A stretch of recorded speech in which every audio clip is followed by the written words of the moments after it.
Chapter 22. Now the landscape was changing. It was a subtle change, hard to identify at first. The road was narrower and bumpy, apparently no longer tended by road crews. It was harder, suddenly, to balance on the bike as the front wheel wobbled over stones and ruts. One night, Jonas fell when the bike jolted to a sudden stop against a rock. He grabbed instinctively for Gabriel, and the new child, strapped tightly in his seat, was uninjured, only frightened when the bike fell to its side. But Jonas's ankle was twisted, and his knees were scraped and raw, blood seeping through his torn trousers. Painfully, he tightened himself and the bike and reassured Gabe. Tentatively, he began to ride in daylight. He had forgotten the fear of the searchers, who seemed to have diminished into the past. But now there were new fears. The unfamiliar landscape held hidden, unknown perils. Trees became more numerous, and the forests beside the road were dark and thick with mystery. They saw streams more frequently now and stopped often to drink. Jonas carefully washed his injured knees, wincing as he rubbed at the raw flesh. The constant ache of his swollen ankle was eased when he soaked it occasionally in the cold water that rushed through roadside gullies. He was newly aware that Gabriel's safety depended entirely upon his own continued strength. They saw their first waterfall, and for the first time, wildlife. "Plane! Plane!" Gabriel called, and Jonas turned swiftly into the trees, though he had not seen planes in days, and he did not hear an aircraft engine now. When he stopped the bicycle in the shrubbery and turned to Gabe, he saw the small, chubby arm pointing toward the sky. Terrified, he looked up, but it was not a plane at all. Though he had never seen one before, he identified it from his fading memories, for the giver had given them to him often.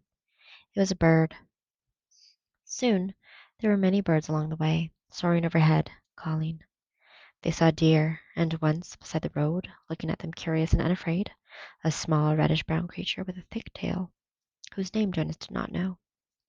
He slowed the bike, and they stared at one another until the creature turned away and disappeared into the woods. All of it was new to him. After a life of sameness and predictability, he was awed by the surprises that lay beyond each curve of the road.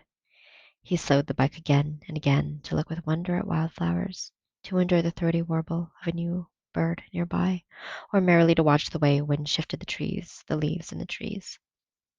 During his 12 years in the community, he had never felt such simple moments of exquisite happiness. But there were more desperate fears building in him now as well. The most relentless of his new fears was that they would starve. Now that they had left the cultivated fields behind them, it was almost impossible to find food. They finished the meager store of potatoes and carrots they had saved from the last agricultural area, and now they were always hungry. Jonas knelt by a stream and tried without success to catch a fish with his hands. Frustrated, he threw rocks into the water, knowing even as he did so that it was useless. Finally, in desperation, he fashioned a makeshift net, looping the strands of Gabriel's blanket around a curved stick. After countless tries, the net yielded 2 flopping, silvery fish. Methodically, Jonas hacked them to pieces with a sharp rock and fed the raw shreds to himself and to Gabriel. They ate some berries and tried without success to catch a bird. At night, while Gabriel slept beside him, Jonas lay awake, tortured by hunger, and remembered his life in the community, where meals were delivered to each dwelling every day. He tried to use the flagging power of his memory to recreate meals and manage brief, tantalizing fragments. Banquets with huge roasted meats, birthday parties with thick frosted cakes and lush fruits picked and eaten, sun-warmed and dripping, from trees. But when the memory glimpses subsided, he was left with a gnawing, painful emptiness. Jonas remembered, suddenly and grimly, the time in his childhood when he had been chastised for misusing a word. The word had been starving. "You have never been starving," he had been told.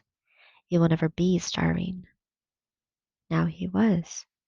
If he stayed in the community, he would not be. It was as simple as that. Once he had yearned for choice. Then, when he had had a choice, he had made the wrong one, the choice to leave. And now he was starving. But if he had stayed, his thoughts continued. If he had stayed, he would have starved in other ways. He would have lived a life hungry for feelings, for color, for love. And Gabriel, for Gabriel, there would have been no life at all. So there had not really been a choice.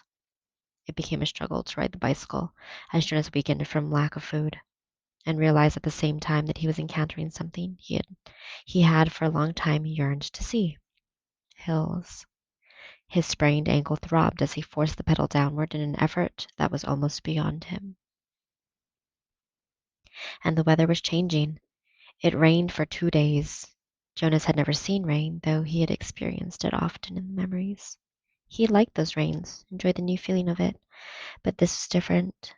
He and Gabriel became cold and wet, and it was hard to get dry, even when sunshine occasionally followed. Gabriel had not cried during the long, frightening journey. Now he did. He cried because he was hungry and cold and terribly weak. Jonas cried, too, for the same reasons, and another reason as well. He wept because he was afraid now that he could not save Gabriel. He no longer cared about himself.